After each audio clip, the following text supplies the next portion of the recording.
I watched in disbelief as my carefully chosen outfits landed in the garbage can with a sickening thud. The boutique owner's cruel laughter echoed through the store as other customers stared and whispered. They all thought it was hilarious until my husband's calm voice cut through the chaos like thunder. What happened next taught these arrogant snobs a lesson they would never forget about judging people by their appearance. Before we jump back in, tell us where you're tuning in from. And if this story touches you, make sure you're subscribed, because tomorrow, I've saved something extra special for you. If you've ever been treated like you don't belong somewhere because of how you look or what you wear, this story will absolutely shock you. Stay until the end to see how one moment of pure cruelty led to the most satisfying justice I've ever witnessed. Don't forget to subscribe for more incredible real-life stories that will leave you speechless. Hi, I'm Rebecca, and I need to tell you about the day everything changed at Madison's elite boutique. It was supposed to be a simple shopping trip that turned into a nightmare of humiliation, but ended with me witnessing the most incredible display of power and justice I could ever imagine. This story still makes my heart race when I think about it. Let me start from the very beginning. I've always been what most people would call an ordinary woman. I prefer comfortable jeans over fancy designer pieces, cozy sweaters over expensive blouses, and practical shoes over towering heels that cost more than my monthly groceries. 3 years ago, I married David, a man I fell deeply in love with not because of his success, but because he made me laugh until my stomach hurt and listened to every word I said like it was the most important thing in the world. I had absolutely no idea just how incredibly wealthy and influential he was until months after our wedding. David is a businessman, but I never really grasped the full scope of his empire. He owned dozens of companies across multiple industries, had investments in every major city, and apparently had business relationships that reached into every corner of our state. But to me, he was simply the man who surprised me with my favorite coffee every morning, remembered every story I told him about my volunteer work at the animal rescue, and held my hand during scary movies even though he'd seen them 100 times before. The challenge was that David's business world occasionally required me to attend formal events and social gatherings, and honestly, I felt like a fish out of water every single time. These weren't just regular parties or casual get-togethers. They were sophisticated affairs filled with people who spent more on a single handbag than most families spend on rent. I dreaded these events not because I didn't want to support David, but because I always felt so painfully out of place among all the perfectly polished women with their designer everything and confident conversations about things I knew nothing about. The annual Business Awards dinner was coming up in 2 weeks, and David had been talking about how important this particular event was for some major deals he was working on. I remember standing in my closet that Tuesday morning, staring at my simple clothes and feeling that familiar wave of anxiety wash over me. Everything I owned seemed so plain and ordinary compared to what those sophisticated women would be wearing. I had been putting off shopping for something appropriate because, honestly, I had no idea where to even begin. David had noticed my stress and gently suggested that maybe it was time to find something that would make me feel more confident. He wasn't criticizing my style, he was just trying to help me feel more comfortable in his world. That's how I ended up walking into Madison's elite boutique on 5th Street that Thursday afternoon. I had heard other women at previous events mention this place, with the kind of reverence usually reserved for sacred temples. It was supposed to be the absolute pinnacle of fashion and style, where all the wealthy women in our city went for their most important occasions. The moment I stepped through those heavy glass doors, I knew I was completely out of my element. The boutique was absolutely stunning, like something you'd see in a luxury magazine. Crystal chandeliers hung from the ceiling, casting perfect light on racks of clothing that looked more like works of art than things people actually wore. The floors were polished marble that reflected everything like a mirror, and soft classical music played from hidden speakers. Every single item in that store probably cost more than my car payment. Preparing and narrating this story took us a lot of time, so if you are enjoying, subscribe to our channel. It means a lot to us. Now back to the story. I felt immediately intimidated, but I was determined to find something beautiful that would help me fit in at David's important event. I started browsing through the racks carefully, trying not to touch anything too much because everything looked so delicate and expensive. The fabrics felt like silk and cashmere, and the craftsmanship was obviously exceptional. I found myself drawn to a section of elegant dresses that seemed appropriate for a formal dinner. That's when I first encountered Madison herself. She was impossible to miss, tall and striking with perfectly styled blonde hair pulled back in an elaborate updo, wearing a black designer suit that probably cost more than my entire wardrobe. Her makeup was flawless, her jewelry was obviously expensive, and she carried herself with the kind of confidence that comes from knowing you're at the top of the social food chain. She was the owner of this boutique, and you could tell she knew exactly how important that made her in this world. I was examining a beautiful navy blue dress when I felt her eyes on me. There was something in her gaze that immediately made me uncomfortable, a coldness mixed with what looked like amusement, like she was looking at something entertaining but not in a good way. She glided over to where I was standing with the kind of smooth walk that screams expensive deportment classes. Her smile was perfectly white but didn't reach her eyes at all. "Can I help you find something?" Madison asked, but her tone suggested she thought I was already in way over my head. "I'm looking for something appropriate for a business dinner," I replied, trying to keep my voice steady and confident even though I felt anything but. Something elegant but not too flashy. She looked me up and down slowly, taking in my simple jeans, comfortable sweater, and practical flats. Her expression shifted to something that looked suspiciously like barely contained laughter. "A business dinner," she repeated, like she was tasting the words to see if they made sense. "And what's your budget for this business dinner outfit?" The way she emphasized the words made it clear she was already doubting whether I belonged in her store at all. I had done some research online and knew that quality formal wear could be expensive, but I was prepared to invest in something beautiful that would last for years. "I was thinking somewhere in the $1,500 to $2,000 range," I said, which I thought was quite reasonable for a special occasion dress. Madison's perfectly sculpted eyebrows rose so high they nearly disappeared into her hairline. She made a sound that was somewhere between a cough and a laugh, and I saw her glance toward other staff members who were suddenly paying very close attention to our conversation. $1,500, she said loud enough for everyone nearby to hear clearly. "For business dinner attire. How quaint." I felt my cheeks starting to burn with embarrassment, but I tried to maintain my composure. "Is that not enough for something appropriate?"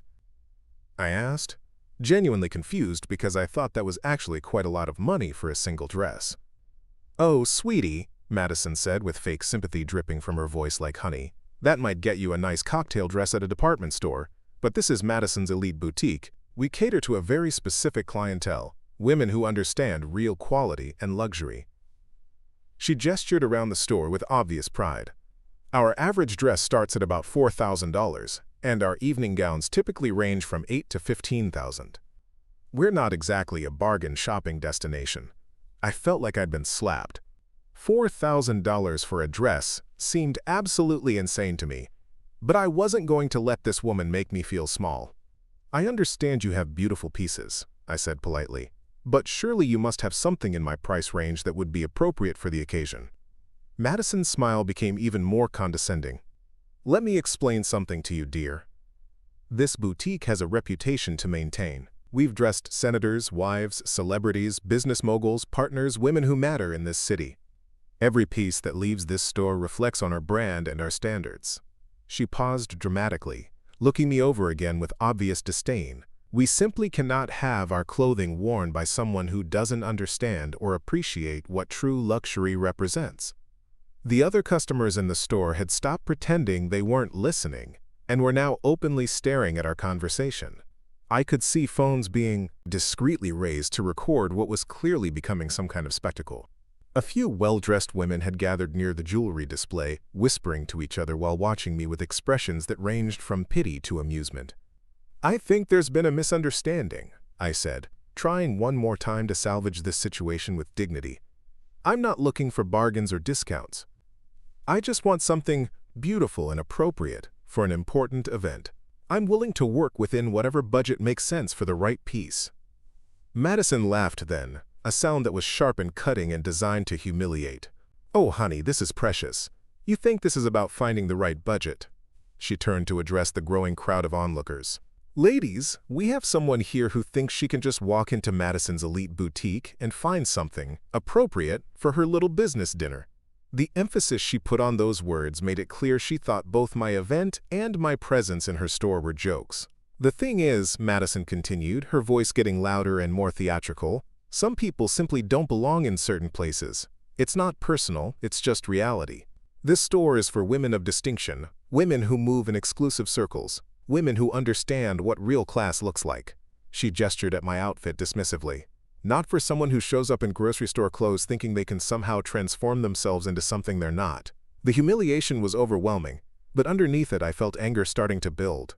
Who did this woman think she was to judge me based on my clothes? What gave her the right to treat any customer this way? I may not dress like you, I said, my voice carrying more strength than I felt, but at least I treat people with basic respect and dignity. Madison's perfectly composed expression cracked for just a moment. "Excuse me," she said, her voice dangerously quiet. "You heard me," I replied, surprising myself with my boldness. Having expensive clothes and a fancy store doesn't give you the right to be cruel to people. The crowd around us had grown larger, and the atmosphere in the boutique had shifted from casual shopping to watching what felt like a gladiator match. Some customers looked uncomfortable with the confrontation, but others seemed to be enjoying the drama unfolding before their eyes. I could hear whispers and see more phones appearing to capture whatever was going to happen next. Madison's face turned red with fury. The polite mask she had been wearing completely disappeared, replaced by something ugly and vindictive. "You little nobody," she hissed, stepping closer to me. "You have absolutely no idea who you're talking to. I could have you banned from every decent store in this city with a single phone call." "Then do it," I said, because honestly, I would rather shop anywhere else than deal with this kind of treatment. I'd rather buy clothes from people who have actual hearts instead of designer labels where their souls should be. The crowd gasped at my boldness. Several women pulled out their phones, clearly sensing that this confrontation was about to escalate into something memorable. Madison's eyes blazed with a fury I had never seen before. She looked around at all the watching faces, probably realizing that her reputation was on the line in front of her most important customers. That's when she did something that still haunts me. She walked over to where I had been looking at dresses and grabbed the beautiful navy blue one I had been admiring, along with two other elegant pieces I had set aside to consider. "You want to see what happens to people who don't know their place?" Madison announced loudly enough for the entire store to hear. "Let me show you exactly where you and your pathetic budget belong." She marched toward the back of the store where a large silver garbage can sat near the employee break area. The entire boutique fell silent except for the sound of her expensive heels clicking on the marble floor. Without hesitation, Madison threw all three dresses directly into the trash. The beautiful fabrics crumpled and twisted as they landed on top of coffee grounds and discarded papers. "That's where your dreams of playing dress-up belong," she declared triumphantly. "In the garbage, just like anyone who thinks they can walk into my store and demand respect they haven't earned." The shock of watching those beautiful dresses being destroyed hit me like a physical blow. It wasn't just about the clothes themselves, though seeing such beautiful craftsmanship treated so carelessly was heartbreaking. It was about what that action represented. The complete dismissal of my worth as a human being. The casual cruelty of someone who thought their money made them better than everyone else. I stood there frozen, watching those dresses in the garbage can, and felt tears starting to form in my eyes. The humiliation was overwhelming. Every person in that store was staring at me, some with pity, others with the kind of fascination people have when watching a car accident. I could hear whispers and muffled conversations as people shared their opinions about what they had just witnessed. "Maybe now you understand," Madison said, walking back toward me with obvious satisfaction. "This is what happens when people try to reach beyond their station. Some of us are born for luxury and elegance, and others are born to serve those who are. You clearly fall into the second category." She gestured dismissively toward the door. "I think it's time for you to leave. You've caused enough disruption for one day, and my real customers are waiting to shop in peace." The other women in the store nodded in agreement, their designer handbags clutched tightly as if my presence might somehow contaminate their shopping experience. That's when I heard the soft chime of the boutique's front door opening. I didn't turn around immediately because I was still processing the shock of what had just happened. But I noticed that the whispered conversations around me suddenly stopped. The entire store became eerily quiet, like someone had pressed a mute button on the world. I felt a familiar presence behind me before I heard his voice. David's hand touched my shoulder gently, and I could feel the warmth and strength in that simple gesture. "Rebecca," he said softly, his voice filled with concern, "what's happening here?" I turned to face him, and I could see the confusion in his eyes as he took in my tear-stained face and the crowd of staring customers. "I was just trying to find a dress for your awards dinner," I whispered, my voice barely audible. "But apparently I don't belong in places like this." David's expression shifted as he began to understand the situation. His jaw tightened almost imperceptibly, and I saw something flash in his eyes that I had never seen before. It was like watching a storm gather on a previously calm horizon. Madison, however, seemed completely oblivious to the change in atmosphere. She strutted over to where David and I stood, probably seeing him as just another potential customer to impress. "Sir," she said in her most professional voice, "I'm afraid there's been a small disturbance with this woman. She came in here with unrealistic expectations and became quite hostile when I explained our boutique standards."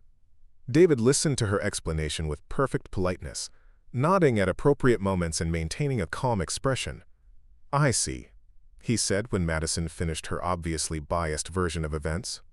"And you are?"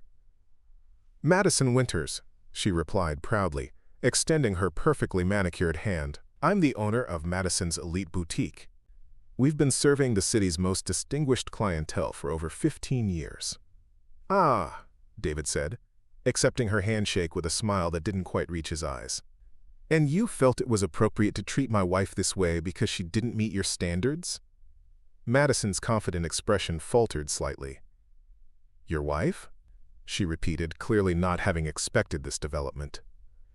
"I didn't realize, but you have to understand. She came in here with a completely inadequate budget, and then became argumentative when I explained our pricing structure." David nodded thoughtfully, as if he was carefully considering her explanation. "And the dresses in the garbage can? How does that fit into your customer service approach?" Madison's face went pale as she realized David had witnessed or been told about her dramatic gesture. "Well, that was just to illustrate a point about knowing one's place in society," she stammered, clearly realizing her explanation sounded worse when she had to justify it to someone else. "Interesting philosophy," David said, his voice remaining perfectly calm and professional. "Tell me, Madison, how much do you think this boutique is worth?" The question seemed to catch her completely off guard. "I'm sorry, what?" "Your store," David clarified patiently. "The building, the inventory, the business itself. What would you estimate its total value to be?" Madison looked confused by the line of questioning, but answered anyway, probably trying to impress him with the scope of her success. "Well, the building alone is worth about $2 million, and with inventory and reputation, I'd say the business is worth somewhere between $4 and $5 million total." "Why do you ask?" David pulled out his phone and dialed a number. When someone answered, his voice carried clearly through the silent boutique. "Robert, it's David! I need you to prepare a purchase offer for a boutique called Madison's Elite on 5th Street. Yes, I want to buy the entire building and business." He paused, listening. "Make the offer for $6 million. I want this closed today." Madison's mouth fell open in shock. "Wait, what are you doing?" she asked, her voice rising with panic. "You can't just buy my store because you're upset about a misunderstanding." David continued his phone conversation as if she hadn't spoken. "Also, Robert, I need you to call the mayor's office and the zoning committee. I want to discuss changing the use permits for this property." The crowd of customers had grown larger as word spread through the store about what was happening. Everyone was straining to hear David's phone calls and understand exactly what was unfolding before their eyes. The well-dressed women who had been enjoying my humiliation just minutes before now looked nervous and uncertain. Furthermore, David continued into his phone, "Please contact all of our subsidiary companies and make sure they understand that Madison Winters is not to be given any business consideration going forward. Yes, she owns several smaller boutiques in the area. I want her completely excluded from any business relationships with our entire corporate network." Madison was shaking now, her perfect composure completely shattered. "Please," she begged, "you don't understand. This is my life's work. Everything I've built, everything I am, is tied up in this business. You can't destroy someone's entire livelihood over one mistake." David finally looked at her directly, and when he spoke, his voice was quiet, but everyone in the store could hear him clearly. "You're right. One mistake shouldn't destroy someone's livelihood. But what you did to my wife wasn't a mistake. It was a deliberate choice to be cruel to someone you thought couldn't fight back." He gestured toward the garbage can where the dresses still lay crumpled and forgotten. "You threw beautiful clothes in the trash not because they were damaged or flawed, but because you wanted to humiliate someone you considered beneath you. That tells me everything I need to know about your character and your business practices." "But I'm a respected member of this community," Madison protested desperately. "I donate to charities. I employ local people. I contribute to the economy. Surely that counts for something." David's expression didn't soften. "Respected by whom? People who are afraid to cross you because of your social connections? People who tolerate your behavior because they want access to your exclusive merchandise?" His third phone call was even more devastating than the first two. "Jennifer, it's David Blake. I need you to contact all the major fashion designers and suppliers who work with Madison's elite boutique. Let them know that anyone who continues to do business with Madison Winters will not be considered for any contracts or partnerships with any of my companies or properties." The women in the store gasped audibly. They understood the fashion industry well enough to know that losing access to major designers and suppliers would be absolutely catastrophic for any high-end boutique. Without exclusive designer relationships, Madison's store would become just another overpriced clothing shop with no unique appeal. "You can't do this," Madison whispered, tears starting to form in her eyes. "This is insane. You're destroying my entire life because your wife couldn't handle hearing the truth about her place in society." David's calm facade finally cracked slightly. The truth is that my wife is worth more than every piece of overpriced fabric in this store. The truth is that she has more class and dignity in her little finger than you've demonstrated in your entire adult life." He walked over to the garbage can and carefully retrieved the 3 dresses Madison had thrown away. Despite being in the trash, they were still beautiful, just wrinkled and slightly dusty. "The truth is that these dresses deserved better than being thrown away in a fit of spite, just like my wife deserved better than being treated like garbage by someone who mistakes cruelty for sophistication." Madison fell to her knees right there in the middle of her pristine boutique, sobbing in front of all her customers and employees. "Please, I'm begging you. I'll apologize. I'll do whatever you want. Just don't take away everything I've worked for." David looked down at her with what might have been pity, but his resolve didn't waver. "Actions have consequences, Madison. You built your reputation on making people feel small and excluded. You created a business model based on making customers feel like they had to prove themselves worthy of spending their money here. Today you learn that sometimes the person you're trying to humiliate has connections you never imagined." The security guards David had apparently called arrived within minutes, professional and discreet as they began escorting Madison from what was about to become David's property. As she was led toward the door, she turned back one final time, her voice breaking with desperation. "This isn't over. I'll find a way to rebuild. You'll see." David shook his head sadly. "No, Madison. This is over. And the lesson here isn't about money or power. It's about treating people with basic human respect regardless of what they're wearing or how much they can spend. You forgot that fundamental truth, and it cost you everything you thought mattered." As we left the boutique that day, I realized that what had happened wasn't just about revenge or justice. It was about standing up for the principle that every person deserves dignity and respect, regardless of their appearance or social status. Madison had built her entire identity around looking down on others, and she learned that day that there's always someone with more power who might be watching when you choose to be cruel. The story of what happened at Madison's elite boutique spread through our social circle like wildfire, becoming a cautionary tale about the dangers of judging people by their appearance and the swift consequences that can follow acts of unnecessary cruelty. Sometimes the quiet person standing next to you is connected to someone who can change your entire world in a single afternoon. Up next, you've got 2 more standout stories right on your screen. If this one hit the mark, you won't want to pass these up. Just click and check them out. And don't forget to subscribe and turn on the notification bell so you don't miss any upload from us.